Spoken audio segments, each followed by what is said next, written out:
Hey, this is Carson with Razor Blade Society. I'm standing here with Steve White and Jules from KMFDM. We're going to go over some of their guitar rigs right now, so come on in, let's take a look at these things. What do we got here? Alright, well I'll do this one. This is our ESP collection, which they sponsored us for a while, and we got a couple of good guitars out of them. These Les Pauls and the SGs. It's the Eclipse and the Viper is the ESP. There's the Viper. Right there. Looks like a real SG, but it isn't. Now, what is it about the ESPs that you like? How do you achieve your tone, your KMFDM tone? Apart from the fact that they were free, that really did help. But the good thing is very solid bodied, so they kind of reject feedback pretty well. They put Seymour Duncans in. They usually come with EMG active pickups, but they put Seymour Duncans in at our request, which was very nice of them. Thank you. And they play like the real thing. Yeah, they do. And as you said, they gave us a shitload of them, and they're all beaten to hell now, but they still work, you know? We've only got a few left. We've also got Schecter, who've just started sponsoring us as well. So I'm just waiting for the shipment of their stuff. So, you know, putting a shout for them. Good old Schecter boys have been looking after us too. So we're picking up their stuff in Seattle. So hopefully. I just got myself a new guitar, but I'm not taking it on the road because it's too nice. This is one of Jules' old masters. This is the reason why I'm not taking my new guitar on the road. Because this one's, as you can see, if you zoom in there on the neck's been bashed around a little bit. There we go. It's been beaten up quite badly. I've thrown this 35 feet across the stage, and I didn't measure it, but I'm guessing it was 35 feet. And it landed, I went to pick it up, and it was still in tune. British handmade, very nice. Nice Patrick Eggle, don't know if you're familiar with that manufacturer. Yeah, no. Great guitars. Lovely, lovely. Now, are these the same guitars that you guys are taking into the studios as well? Yeah. Okay. Yeah, I mean, he's got, you know, as I said, we've got different guitars. We've got, you know, Jacksons and old Strats and stuff. You know, there's a bit of a mixture, but these are the main. KMFDM rhythm, this chunky, is the main thing, and then we flavour it up with other bits and pieces. Okay. All right, moving on to the amps now. You got my side. This is where I live. This is the old trusty dual rectifier. We use these crappy radio mic things for the guitar. Not recommended, but you know, they're better than having a 30-40 foot wire tripping everybody over, as you can see on the floor. Strapped everything down, and this gives you a bit of freedom. But it's not the greatest thing for your tone, but makes things a little bit thinner. But these are great heads. We've had this for about 8 years. Just revalved it once, and it's fine. It's good stuff. And we've got so many synthetic sounds going on anyway. There's no point in us getting esoteric with the guitar sounds. It's all about a bit of power, you know. Right. But this is the sort of machine that everybody should own. At least if you're playing a bit of metal and you want some stop-start in your sound, that's the noise gate, the NS. Absolutely. Yeah. Does the trick, cleans it all up. Stops all that racket and the bars and the earth hum and shit. And you just get it really tight, so as soon as you stop it. Great. That's the trick. And then you don't have to keep, you know, wondering about over this side. Please follow me, gentlemen. We have the old ESPs. Identical guitars, you see, because we play in standard or drop D, and then we play in drop C as well. So what I'd use too. This one's affectionately known as the Double Down guitar. Double Down Saloon in Las Vegas. Don't know if you know that place. Yeah. Shittiest bar in the world, happiest place on earth. Says it right there. That's my baby there. Does all the fiddly bits, and then Mark II, affectionately known as the ladies, for obvious reasons.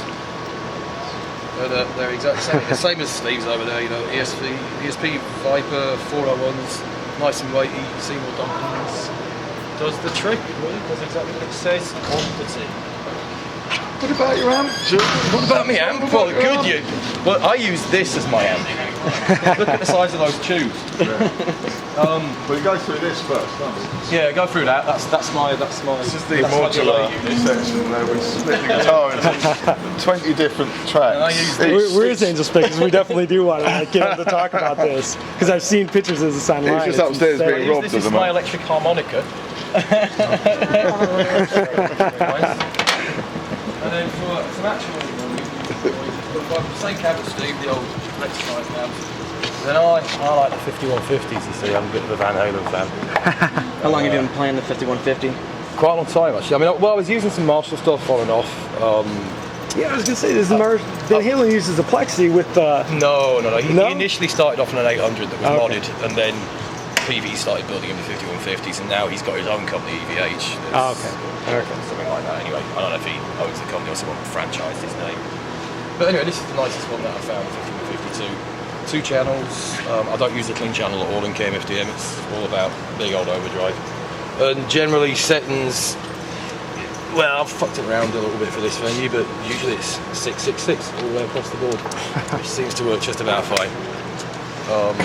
And you know, nice, powerful mid-range, plenty of gain.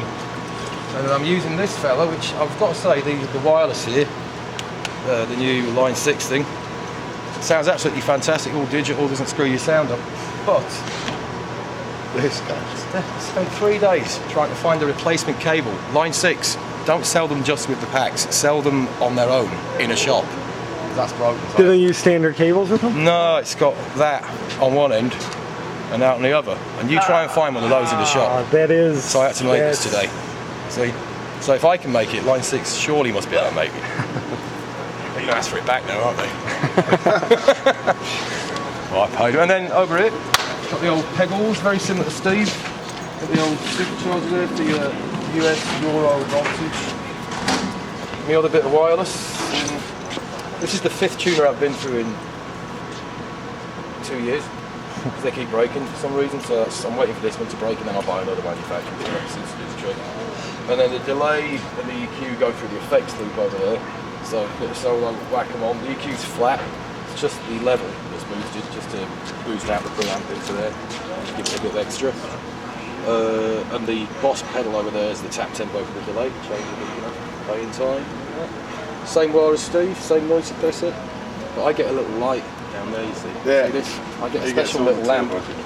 Yeah. So I can see me set this. Now, is there a reason that you've gone with the Strobo tuner?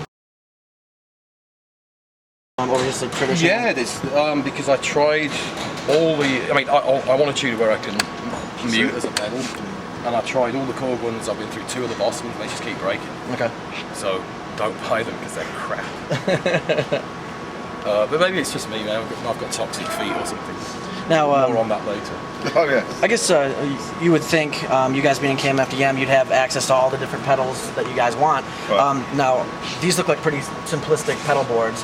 Now, where did you guys come from with pedal boards to get to this point? I mean, did you have everything? Oh, Did you, yeah. I had a 18U rack with a switching system with all my pedals rack mounted, and, you know, MIDI controller and all that sort of stuff. And it was a nightmare. It just earth hums and stuff just stopped working every night. I mean, every the early show. 90s, mid 90s, we had just about everything.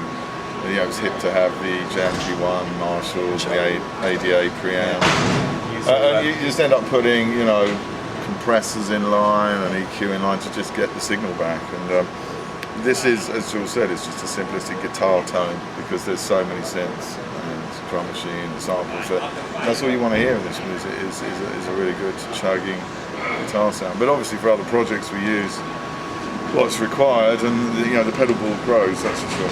But as far as stereo, you know, preamp, power amps, configurations, it doesn't seem worth it. I mean, these sound great. Inside KMFDM, the guitars use it as a dynamic thing, really. If you listen to the set, a lot of it is carried by the synths and the drums, and usually choruses come in. That's where the guitars kick in. So we're not looking for some kind of crazy flanged out sound for that. We're looking for straight down the line metal. Okay.